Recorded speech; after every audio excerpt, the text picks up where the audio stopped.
BFM Business, BFM Bourse, les réponses aux questions. On vous rappelle la clôture, Sur des marchés financiers, le CAC 40 a perdu un peu plus de 2% aujourd'hui. Séance compliquée à 3,5 milliards d'euros de volume d'échange. C'est beaucoup. Une baisse marquée et appuyée par ces volumes. 4 837 points. La crise sanitaire, le couvre-feu et les perspectives économiques qui donc vont se dégrader à nouveau en fin d'année. Tout cela a pesé sur les marchés. Également le plan de relance européen qui prend son temps.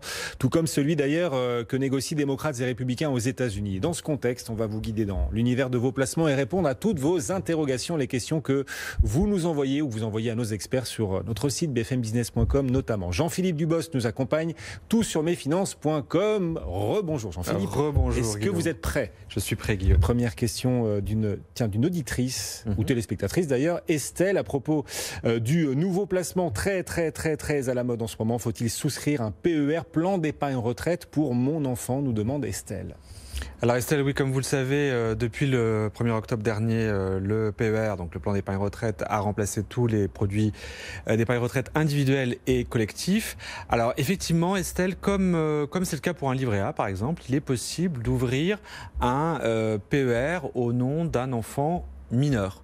On peut signer pour lui, on peut ouvrir le plan et on peut signer pour lui. Alors, qu'est-ce que ça a comme avantage par rapport au livret A? Ouvrir un produit retraite à votre enfant mineur. Tiens. Mais en fait, c'est pas bête du tout quand vous y pensez, parce que d'abord, pour préparer sa retraite, comme vous le savez, il faut s'y préparer tôt. Oui. Donc là, quand vous êtes mineur, on peut dire que c'est vraiment très tôt.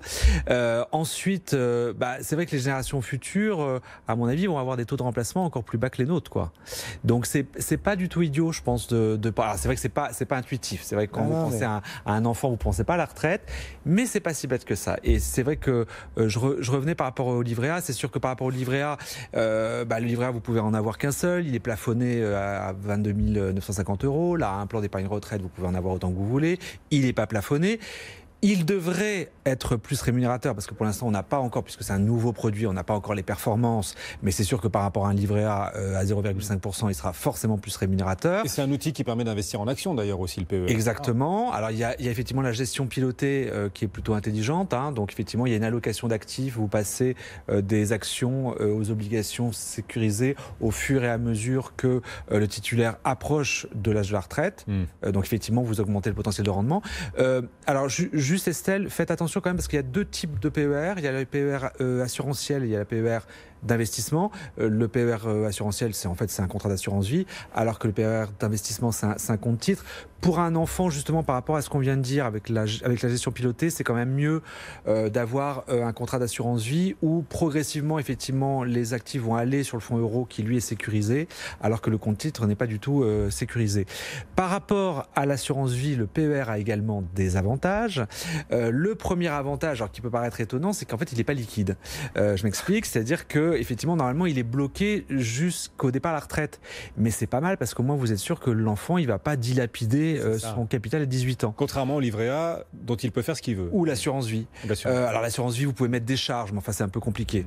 Et puis surtout, l'énorme avantage, c'est la déduction fiscale, puisque l'enfant mineur ou s'il fait des études supérieures d'ailleurs, est rattaché au foyer familial, enfin au foyer fiscal jusqu'à ses 25 ans. Et du coup, vous bénéficiez de sa déduction fiscale, qui est de l'ordre de 10% du PAS, c'est-à-dire 4 000 € qui s'ajoutent à votre propre plafond d'épargne retraite.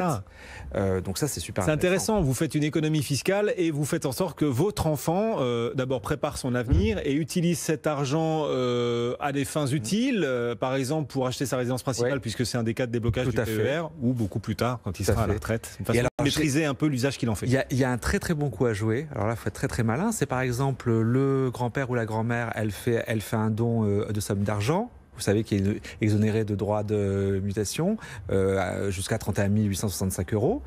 Elle le fait au petit enfant. La somme est mise sur le plan d'épargne retraite et vous bénéficiez de la déduction fiscale. Ouais, je sais, c'est moche. Ah, il est très fort.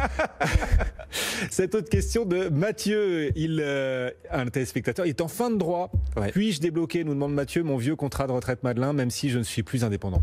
Et oui, alors ça, malheureusement, ça va être un cas de figure qui va être de plus en plus courant compte tenu de cette époque troublée, on va dire. Alors, juste, effectivement, le contrat de Madelin n'existe plus puisque le PER l'a remplacé, mais les contrats de retraite Madelin qui ont été ouverts avant le 1er octobre, eux, ils continuent. En fait, ils continuent de vivre. Alors, c'est vrai que vous ne pouvez plus les alimenter, mais ils continuent de vivre. Alors, effectivement, Mathieu, normalement, les contrats de retraite Madelin, c'est que pour les indépendants. Vous dites que vous êtes devenu salarié, donc de prime abord, vous dites, du coup, je ne peux plus utiliser mon contrat de Madelin. Eh bien, non, en fait, les déblocages sont également en vigueur, même si vous n'êtes plus un travailleur non salarié. C'est le médiateur de l'assurance qui l'a confirmé dans un avis il n'y a pas très longtemps. Donc, effectivement, la perte d'emploi fait partie des cas de déblocage, donc avant la retraite. Donc, vous pouvez débloquer les sommes à condition que la perte d'emploi ait été subie. C'est-à-dire que si vous avez démissionné, en fait, vous ne pouvez pas faire appel à ce cas de déblocage exceptionnel. Réponse très concrète et précise. On vous rappelle la clôture du CAC 40 aujourd'hui, moins 2,1%. On l'a vécu ensemble avec ces restrictions sanitaires qui se multiplient en Europe. Le CAC 40 termine à 4837 points et ça inspire d'ailleurs une question à Alexandre, un de nos téléspectateurs. Ai-je intérêt, nous demande Alexandre, à ouvrir un compte titre ou un PEA pour investir en bourse, Jean-Philippe? Alors Alexandre, c'est une question qu'on se pose souvent. En fait, c'est deux enveloppes qui ont chacune des avantages et des inconvénients. Donc, le grand atout du plan d'épargne en action, c'est que si vous faites pas de retrait dans les 5 premières années, eh bien, les gains sont exonérés d'impôt sur le revenu. Ils sont juste assujettis aux prélèvements sociaux à 17,2%. Donc, c'est un sacré avantage. En revanche, comme vous le savez, le PEA est plafonné, à 150 000 euros quand même, mais surtout, en fait, je trouve que c'est ça le plus embêtant, c'est qu'en fait, il est limité aux actions françaises et européennes. Ce qui peut être gênant, c'est sûr que le compte titre, lui, n'est pas plafonné. Vous pouvez avoir des actions du monde entier. En revanche, les gains sont soumis à la flat tax, au prélèvement forfaitaire 30% unique, voilà, de 30%.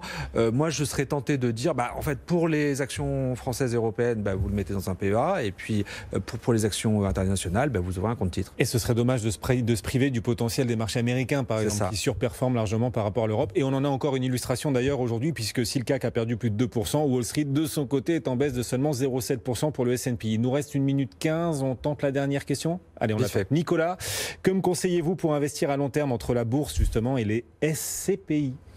En fait, effectivement, c'est deux allocations d'actifs différents. Je serais tenté de vous dire pourquoi vous ne faites pas les deux, parce que toujours pareil, diversification à fond, on le répète et on ne le répétera jamais assez.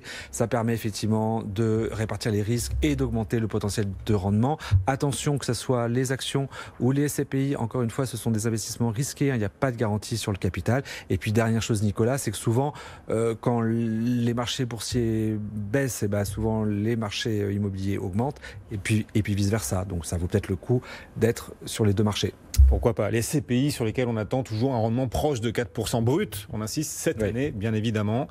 Merci beaucoup Jean-Philippe Dubosc qui est venu répondre à toutes vos interrogations sur tous vos placements, particulièrement le PER qui monte en puissance après un an d'existence.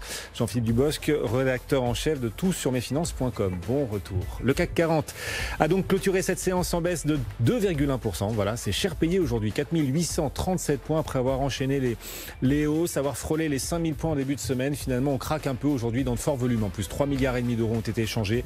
Les restrictions sanitaires ont pesé lourd, bien évidemment. Celles annoncées hier en France, celles à venir peut-être à Londres d'ailleurs. C'est ce qu'on a appris dans la journée. Et donc tout cela fait reculer nettement nos marchés. Les financières ont le plus reculé. Accor aussi, bien sûr, dans le tourisme, perd 5%. Gel Events dans l'événementiel, moins 5,5%. Et puis Unibail qui s'en sort, plus 14%, 41,26 €, puisqu'un consortium d'actionnaires mené par Xavier Niel remet en cause, ou souhaite remettre en cause, l'augmentation de capital qui avait été annoncée il y a quelques jours. Unibail récupère donc en clôture 14%. Dans un instant, Edwige Chevrillon, le grand journal de l'écho sur BFM Business. Bonne soirée. BFM Bourse, vos placements, nos conseils sur BFM Business.